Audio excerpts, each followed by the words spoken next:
Yes, myself as the Diversity Inclusion Manager, I personally have been very involved with the Black and Minority Ethnic Network that has been set up in the Parliament, and a number of our BAME colleagues sit on that network. I've checked in with them throughout COVID to give reassurances that we're here for them.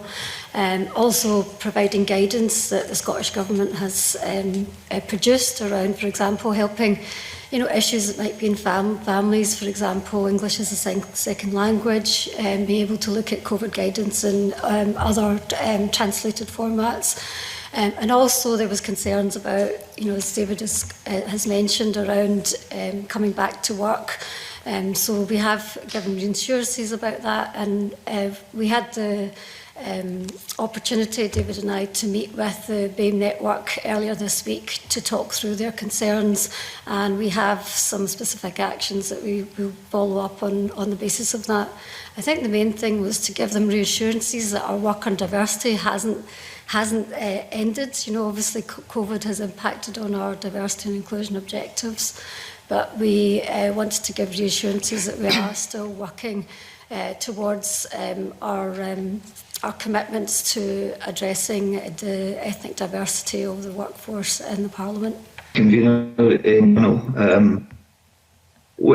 The committee's been asking witnesses, you might be aware about if their organisation has ever considered institutional racism as a factor when developing recruitment policies. Now, we've had quite a broad range of answers on this. There's been a general acceptance that institutional racism is a societal problem, but maybe a reluctance from some of the organisations have been in front of us to acknowledge it as an issue for their own organisation, and others, more ready to tackle it head on. I'm just wondering if the Scottish Parliament has considered institutional racism to be a factor when you're developing recruitment policies. Thank you, Fulton. David, did you catch all of that? I did, there, thanks. Yes, okay, yes, if we can yes, go to you, I did. Please. Yeah, it's something that we do take very seriously. I think since the Macpherson report in 1999, it's brought a great focus to the issue of institutional racism, and we don't see ourselves in any way as immune from that. None of our indicators would suggest that we do have a problem, but we're very aware of the fact that indicators only take you so far. There may be issues with reporting issues, so we don't take that as a clean bill of health for the organisation. And what's driven a lot of our policy decisions has been the definition in the Macpherson report around about institutional racism being found in not just processes but in attitudes and behaviours. And that's led us to focusing much of our attention on our organisational values. In the last few years we have revamped completely our organisational values, and 2 of our 4 values are inclusion and respect. And the definitions of those talk about diverse perspectives, bringing diverse perspectives and fostering diversity and inclusion. Those have guided what has been a 4 or 5 year programme to completely revamp our recruitment processes. So the whole process now is values based. So right from the very beginning, from the designing of adverts for jobs to the recruitment process itself, our values permeate all of that. All of our recruitment literature has seen through the eyes of diversity. So instead of bold text-based approaches, we have much more diverse ways of looking at things. We have videos which include stories of people who already work here. We make sure that we have literature which shows how inclusive and open an organisation we are. And I think that's led to quite a lot of successes for the organisation in terms of diversity in the organisation. Okay, yes, I would like to say also, we understand in the Parliament that racism manifests itself in many different ways, and, not just institutionally, but also at an individual level where Black and ethnic minority people, if you think about how they're growing up in an environment where they may experience racism, think about how that affects their confidence and ability. And we know, people might downplay their brownness, blackness when they come into organisations to be able to fit. So we've been very much working with our BAME colleagues in terms of their confidence building, thinking about their leadership capabilities, and also racism is not just about individuals, institution, it's also about our relationships as well at work. And so for us, David has talked about our values, but we've also got our, we're also working on our dignity and respect policy. It will mirror the sexual harassment policy that we have in place in the Parliament to take a zero tolerance approach to any form of harassment, discrimination, bullying, victimisation.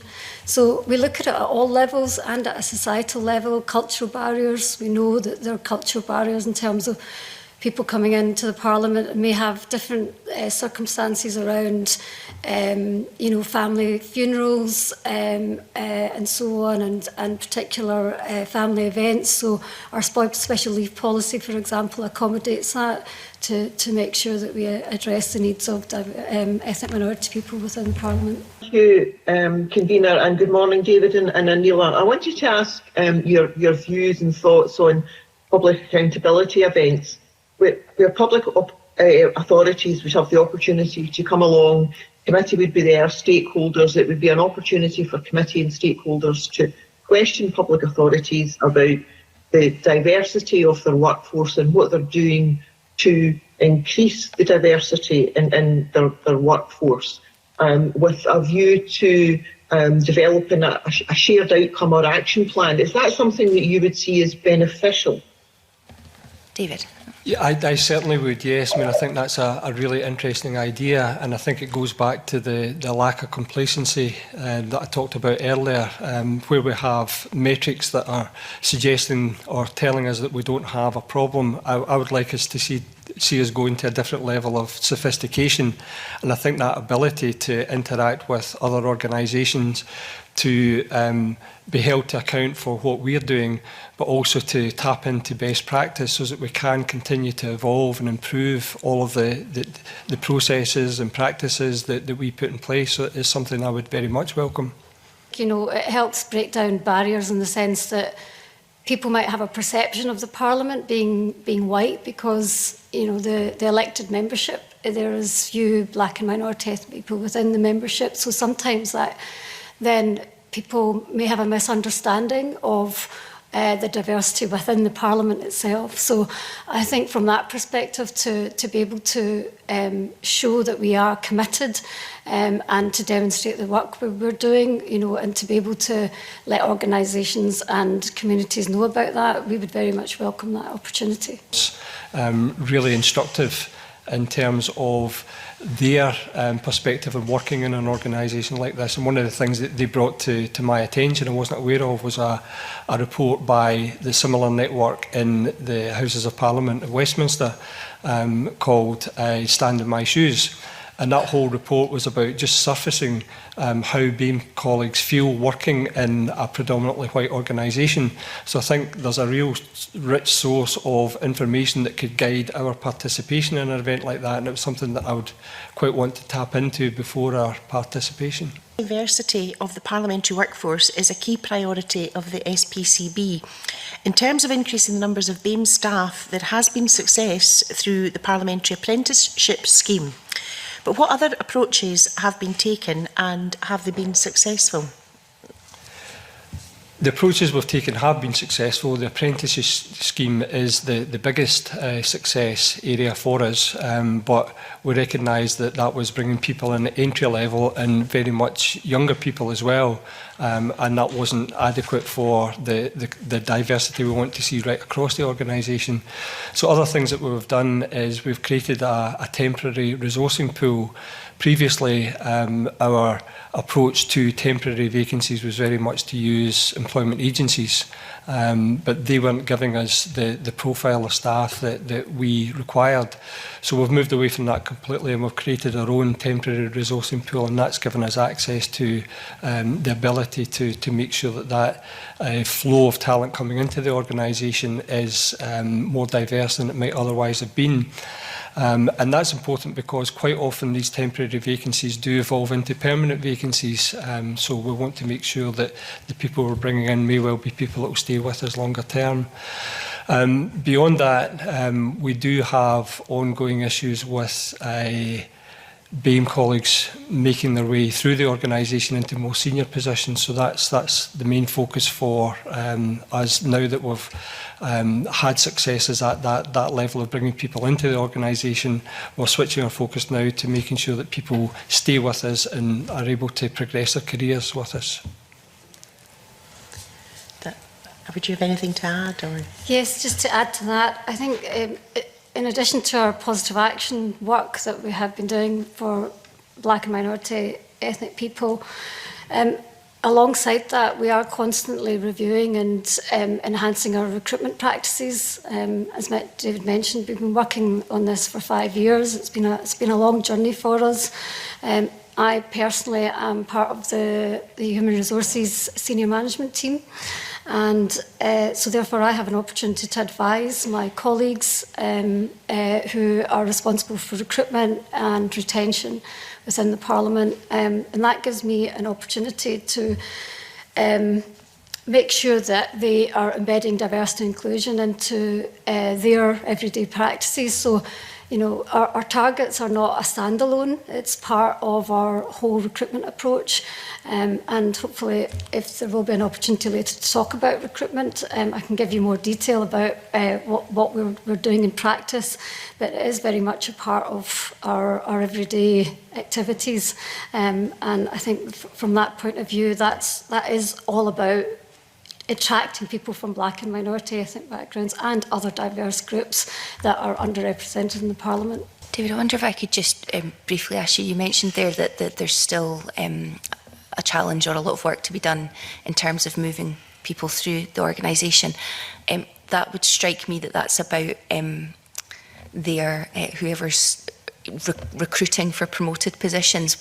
What work are you doing with not the BME colleagues to encourage them to apply, but with folk who are doing recruiting to make sure that any bias is addressed? Yeah, well, the first thing we're doing is I referred to the recruitment process being driven by our values. So that values-based recruitment requires people who are doing the recruiting to be trained, and that's one of the commitments that we have for the next year, and it's one of the things that's unfortunately stalled because of COVID. So that's the main thing that we're doing. But we're also looking to develop a full improvement plan.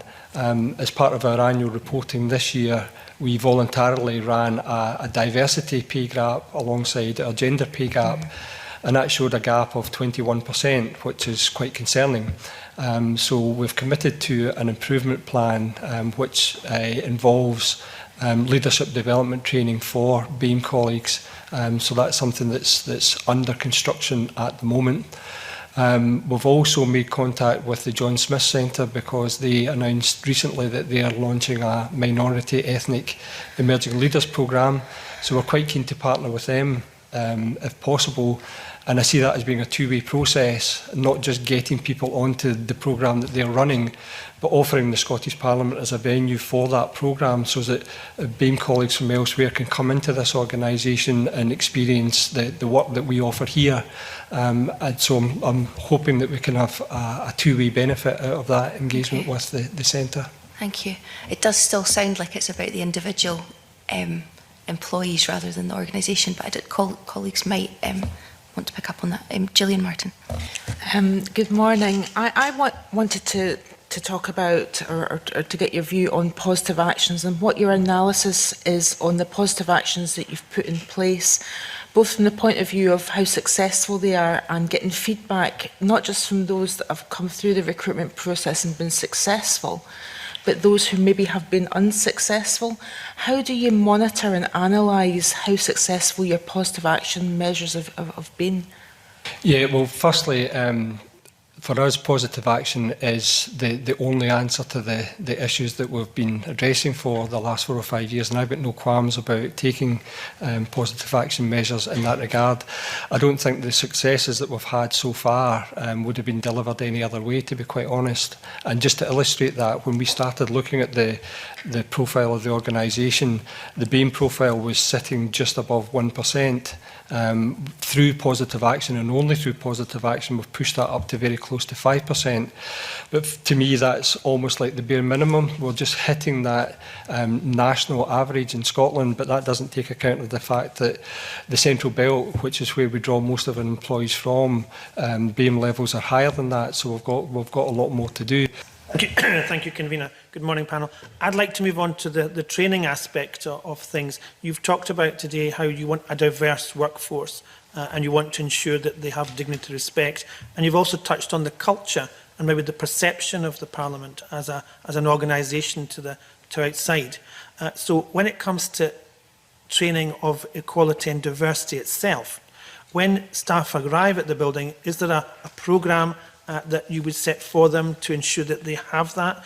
And are there any specific roles within the Parliament that require more diversity and equality training? And if that is the case, what kind of refresher courses, what kind of training updates do people get to ensure that they keep up to pace with developments during the time that they are employed within the organisation? Well, to answer the first part of your question, yes, all new starts go through a formal induction programme, and that includes training on diversity inclusion. It also involves a specific module on unconscious bias. So everyone that joins the organisation goes through that sometime within the first 6 months with us. In terms of ongoing training, Anila's probably better placed than I am to answer that part of the question. Yes, you talked about areas where there may be more diversity training required, and I think what we have tried to do is it's not just about training. Training is not the only solution in terms of educating and being able to raise awareness of the issues, but it is through people's lived experience. And for us, two particular areas where diversity training is important is around public engagement and our people management practices. So we have made effort to engage with black and minority ethnic people to learn from them specifically about what their challenges, what their barriers are. And we've done this, for example, through the Young Women Lead programme, which has 24 black and minority ethnic women on that. It's a programme about employment that the Parliament is involved in, and our black and minority ethnic colleagues sit on that programme and advise them around what it's like to work at the Parliament and so on, but also to get feedback from them about what challenges they think that they experience. And it was from that specific group that we actually found out about perception, and perception being a problem about the Parliament, because what we see is the political side, we don't see the employment side of what Parliament is about.